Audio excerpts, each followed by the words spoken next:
Good morning, dear students. Today we are going to discuss a new chapter, inflation accounting. So usually financial statements are prepared on historical cost basis. That means in financial statements we show the historical cost, not the current market price of the items. Okay, and this is based on the assumption that the purchasing power of money remains the same. That's the main assumption behind this. But this assumption is not valid. What's the reason? Because the purchasing power of money goes on changing from time to time on account of changes in price level. Due to changes in the price level, the purchasing power of money goes on changing from time to time. So it is not suitable to adopt the historical cost methods. Let's now discuss what is the meaning of price level changes accounting, or it is also known as inflation accounting. So inflation accounting is a system of accounting which regularly records all items in financial statements at their current values. So in inflation accounting, all items are recorded at their current values in financial statements and not at their historical costs. Okay, then now we are going to discuss the different approaches to price level accounting or inflation accounting. Four approaches are adopted. Let us see one by one. First one is current purchasing power accounting. Current purchasing power accounting, CPPA. Second one is current cost accounting, CCA. Third one is specific and general price level accounting, SGPLA. Fourth one is periodic revaluation of fixed assets along with the adoption of last in first out method of inventory. Periodic evaluation of fixed assets along with the adoption of LIFO method of inventory. These are the four approaches used in inflation accounting. Let us discuss one by one in detail. First one is current purchasing power accounting. Current purchasing power accounting. Okay, so in current purchasing power accounting, the historical cost accounting data are adjusted on the basis of general price index at a given date. On a particular date, we will convert the historical cost accounting data using a general price index. We will convert the present historic cost accounting data using a general price index on a given date. Okay. So in order to convert the historic cost accounting data, we have to use one index. In India, wholesale price index of Reserve Bank of India is used as the general price index. Wholesale price index given by Reserve Bank of India is used. This method takes into consideration the changes in the value of items as a result of general price level. But it does not account for changes in the value of individual items. ഇപ്പം എന്താ ചെയ്യുന്നത്? ഈ ഒരു മെത്തേഡിൽ general price level ഉണ്ടാകുന്ന changes കൊണ്ടുണ്ടാകുന്ന മാറ്റങ്ങൾ നമ്മൾ പരിഗണിക്കുന്നു. അതേസമയം ഏതെങ്കിലും ഒരു ഇൻഡിവിജ്വൽ ഐറ്റത്തിൽ പ്രത്യേകമായിട്ട് എന്തെങ്കിലും മാറ്റങ്ങൾ ഉണ്ടാവുകയാണെങ്കിൽ അത് പരിഗണിക്കുന്നില്ല. ഞാനൊരു ചെറിയൊരു എക്സാമ്പിൾ പറയാം. നമ്മൾ we have purchased a piece of land in 2010 for rupees 10 lakhs.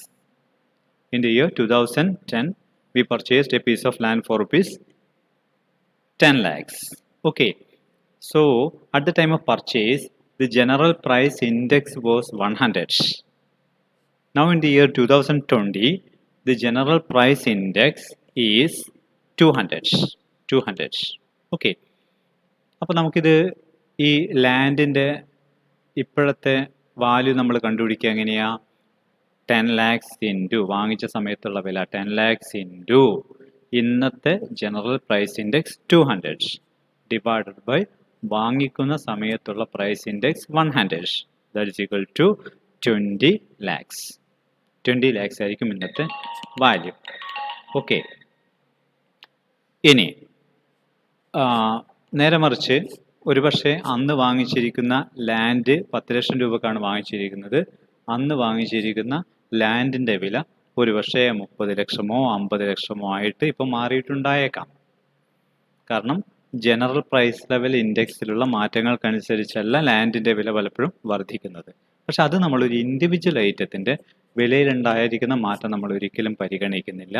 General price level changes കൊണ്ടുണ്ടാകുന്ന മാറ്റങ്ങൾ മാത്രമേ ഇവിടെ പരിഗണിക്കത്തുള്ളൂ എന്നാണ് പറഞ്ഞതിൻ്റെ അർത്ഥം. Okay. So next, the formula used for conversion of historical cost to general price index level. What is the formula?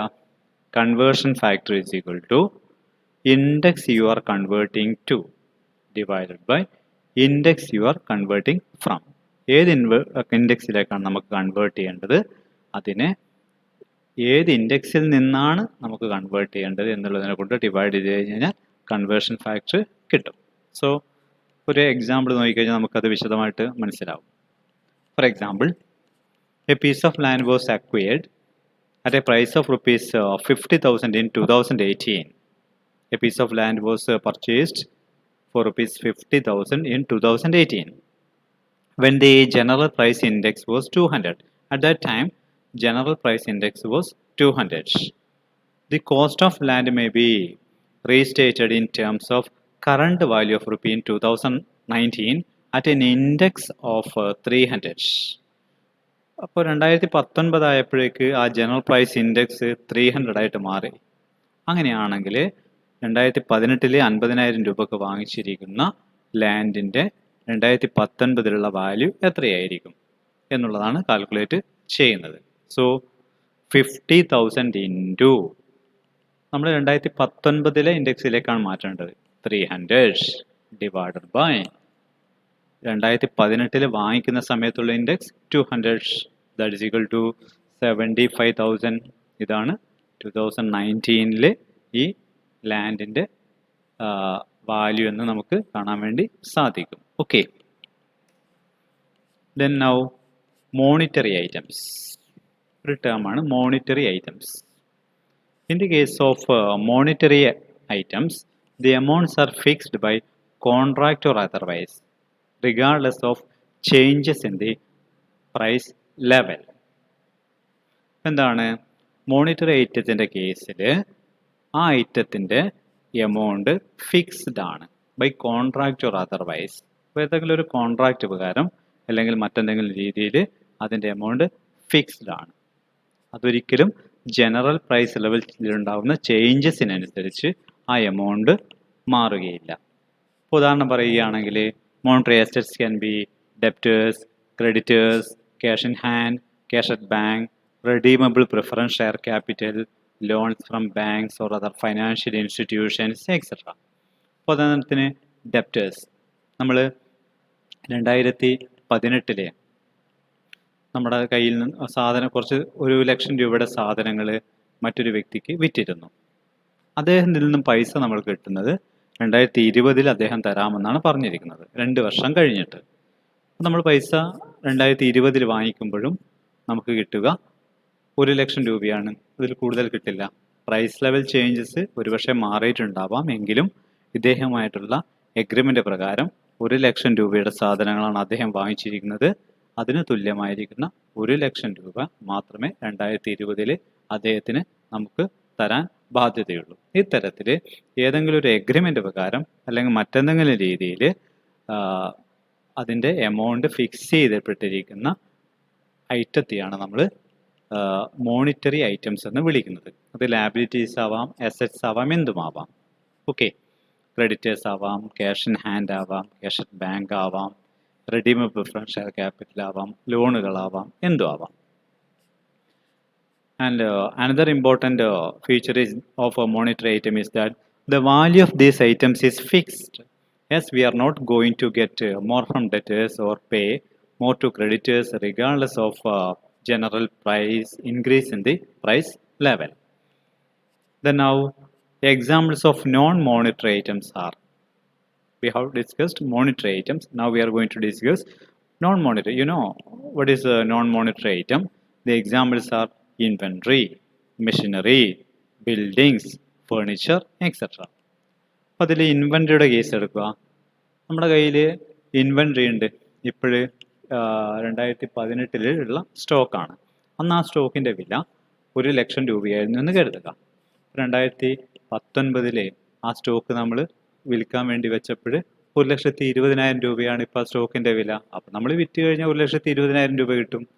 അപ്പോൾ തീർച്ചയായിട്ടും ഇത്തരത്തിലുള്ള ഇൻവെൻട്രി പോലുള്ള അസറ്റിൻ്റെ വില ഒരിക്കലും ഏതെങ്കിലും ഒരു കോൺട്രാക്റ്റ് പ്രകാരം അല്ലെങ്കിൽ മറ്റൊരു രീതിയിൽ ഫിക്സ്ഡ് അല്ല. ജനറൽ പ്രൈസ് ലെവലിലുള്ള ചേഞ്ചസിന് അനുസരിച്ച് നമുക്ക് വില കൂടുകയോ കുറയുകയോ ചെയ്യും. അത്തരത്തിലുള്ള ഐറ്റത്തെയാണ് നമ്മൾ നോൺ മോണിറ്ററി ഐറ്റംസ് എന്ന് വിളിക്കുന്നത്. ഓക്കെ, ഇനി ഒരു നോൺ മോണിറ്ററി ഐറ്റം കയ്യിലുള്ള ഒരു സ്ഥാപനം ജനറൽ പ്രൈസ് ലെവലിൽ വർധനവുണ്ടായാൽ എന്ത് സംഭവിക്കും, ജനറൽ പ്രൈസ് ലെവലിൽ ഡിക്രീസ് ഉണ്ടായി എന്ത് സംഭവിക്കുമെന്ന് നോക്കാം. Holders of monetary items lose if there is increase in the general price index. What is the reason? Because the purchasing power of assets owned is actually decreased. Okay, the holders of monetary asset will lose if there is increase in the general price index. For example, debtors. For debtors, നമുക്ക് 2018 ഉണ്ടായിരിക്കുന്ന debtors ആണ്. 1,00,000 രൂപയാണ് ഡെപ്റ്റേഴ്സിൽ നിന്നും നമുക്ക് കിട്ടാനുള്ളത്. ഇദ്ദേഹം തേടുന്നത് 2020 general price level increase ഉണ്ടായി. അപ്പോൾ 2018 100 ആണ് ജനറൽ പ്രൈസ് ഇൻഡെക്സ് എന്ന് കരുതുക. 2019 ആയപ്പോൾ 150 ആയി. അപ്പോൾ ശരിക്കും അന്ന് അദ്ദേഹം തരാനുള്ള 1,00,000 ഇൻറ്റു 150 ഇന്നത്തെ ഇൻഡെക്സ് ഡിവൈഡ് ബൈ 100 അന്നത്തെ ഇൻഡെക്സ് ഈസ് ഈക്വൽ ടു 1,50,000 രൂപയാണ് അന്നത്തെ 1,00,000 ഇപ്പോഴുള്ള വില. അത് അദ്ദേഹം നമുക്ക് 1,00,000 മാത്രമേ തരത്തുള്ളൂ. അപ്പോൾ അതുകൊണ്ട് നമ്മുടെ സ്ഥാപനത്തിന് 50,000 രൂപയുടെ നഷ്ടം ഇവിടെ ഉണ്ടാവുകയാണ്. ചുരുക്കി പറഞ്ഞാൽ മോണിറ്ററി അസറ്റ് കൈവശമുള്ള സ്ഥാപനങ്ങൾക്ക് ജനറൽ പ്രൈസ് ലെവൽ ഇൻഡെക്സിൽ വർധനവുണ്ടായി കഴിഞ്ഞാൽ നഷ്ടമുണ്ടാവുകയും, ഇനി ജനറൽ പ്രൈസ് ലെവൽ ഇൻഡെക്സിൽ കുറവുണ്ടായി കഴിഞ്ഞാൽ, ഡിക്രീസ് ഉണ്ടായി കഴിഞ്ഞാൽ ഗെയിൻ ഉണ്ടാവുകയും ചെയ്യും എന്നുള്ളത് നമുക്ക് കാണാൻ വേണ്ടി പറ്റും. So similarly balance of cash in hand is not going to increase because of inflation. Okay. On the other hand, in the case of assets, decrease in the general price level index is a gain because it increases the purchasing power of assets owned. അപ്പോൾ നേരെ തിരിച്ച് പിന്നെ monetary assets കൈവശമുള്ള ഒരു സ്ഥാപനത്തിന് general price ലെവലിൽ decrease ഉണ്ടായി കഴിഞ്ഞാൽ സ്വാഭാവികമായിട്ടും ഗെയിൻ ഉണ്ടാവും.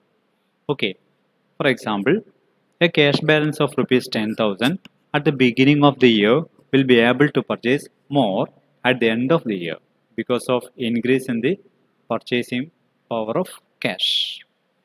നമ്മുടെ ജനറൽ പ്രൈസ് ലെവൽ ഡിക്രീസ് ചെയ്യുകയാണ്. അപ്പോൾ 10,000 രൂപ നമ്മുടെ കയ്യിലുള്ള ക്യാഷ് ബാലൻസ് ഉപയോഗിച്ചുകൊണ്ട് നമ്മുടെ വർഷത്തിൻ്റെ എൻഡ് ആകുമ്പോൾ ജനറൽ പ്രൈസ് ലെവൽ ഇൻഡെക്സ് കുറയുന്നത് കൊണ്ട് നമുക്ക് കൂടുതൽ സാധനങ്ങൾ വാങ്ങിക്കാൻ വേണ്ടി പറ്റും. കാരണം 10,000 രൂപ വിലയുണ്ടായിരുന്ന ക്യാഷിന് ഇയർ എൻഡ് ആകുമ്പോൾ വില വാല്യൂ കുറയുകയാണ്. അതിനനുസരിച്ച് കൂടുതലായിട്ട് നമുക്ക് വാങ്ങിക്കാൻ വേണ്ടി പറ്റും. Okay, what about monetary liabilities? A company which owes monetary liabilities gains during inflation because it pays the amount contracted even though it has less purchasing power. A company which owns a company which owes monetary liabilities gains during inflation. ഇപ്പം നമുക്ക് ഒരു 2018 ക്രെഡിറ്റേഴ്സിന് 50,000 രൂപ കൊടുക്കാനുണ്ടായിരുന്നു. 50,000 രൂപ കൊടുക്കാനുണ്ടായിരുന്നു. അന്ന് 100 ആണ് general price index എന്ന് കരുതുക. 2019 ആയപ്പോൾ ജനറൽ പ്രൈസ് ഇൻഡെക്സ് 150 ആയി എന്ന് കരുതുക. അപ്പോൾ നമ്മൾ 2019 ആയി കഴിഞ്ഞാൽ 1,00,000 രൂപ മാത്രമേ കൊടുക്കേണ്ട ആവശ്യമുള്ളൂ. കാരണം മോണിറ്ററി ലാബിലിറ്റിയാണ്. 1,00,000 രൂപയാണ് 2018 കോൺട്രാക്റ്റ്. പക്ഷേ അതിൻ്റെ value 1,00,000 into 150 divide by 100 is equal to 1,50,000 ആണ് ഇപ്പോൾ ആ ലാബിലിറ്റിയുടെ മോണിറ്ററി വാല്യൂ. പക്ഷേ നമ്മൾ കൊടുക്കേണ്ടത് 1,00,000 മാത്രം. അപ്പം അങ്ങനെ ഒരു ലാബിലിറ്റി 1,50,000 രൂപ കൊടുക്കേണ്ടിയിരുന്ന സ്ഥാനത്ത് 1,00,000 രൂപ മാത്രമേ നമ്മൾ കൊടുക്കേണ്ടി വരുന്നുള്ളൂ എന്നുള്ളതുകൊണ്ട് 50,000 രൂപ നമുക്ക് ഗെയിൻ ആണ്. അപ്പോൾ ഒരു മോണിറ്ററി ലാബിലിറ്റി കൊടുക്കേണ്ടുന്ന ഒരു സ്ഥാപനത്തെ സംബന്ധിച്ചിടത്തോളം ഇൻഫ്ലേഷൻ ഉണ്ടാകുമ്പോൾ, ജനറൽ പ്രൈസ് ലെവൽ ഇൻക്രീസ് ഉണ്ടാകുമ്പോൾ ഗെയിൻ ആയിരിക്കും. നേരെ തിരിച്ച് during inflation the company losses because it pace the amount contracted which has more purchasing power. നേരെ വച്ച് ഡിഫ്ലേഷൻ ആണ് ഉണ്ടാകുന്നതെങ്കിൽ തീർച്ചയായിട്ടും നമുക്ക് നഷ്ടം സംഭവിക്കുന്നതായിട്ട് നമുക്ക് കാണാൻ വേണ്ടി സാധിക്കും. Okay, thank you.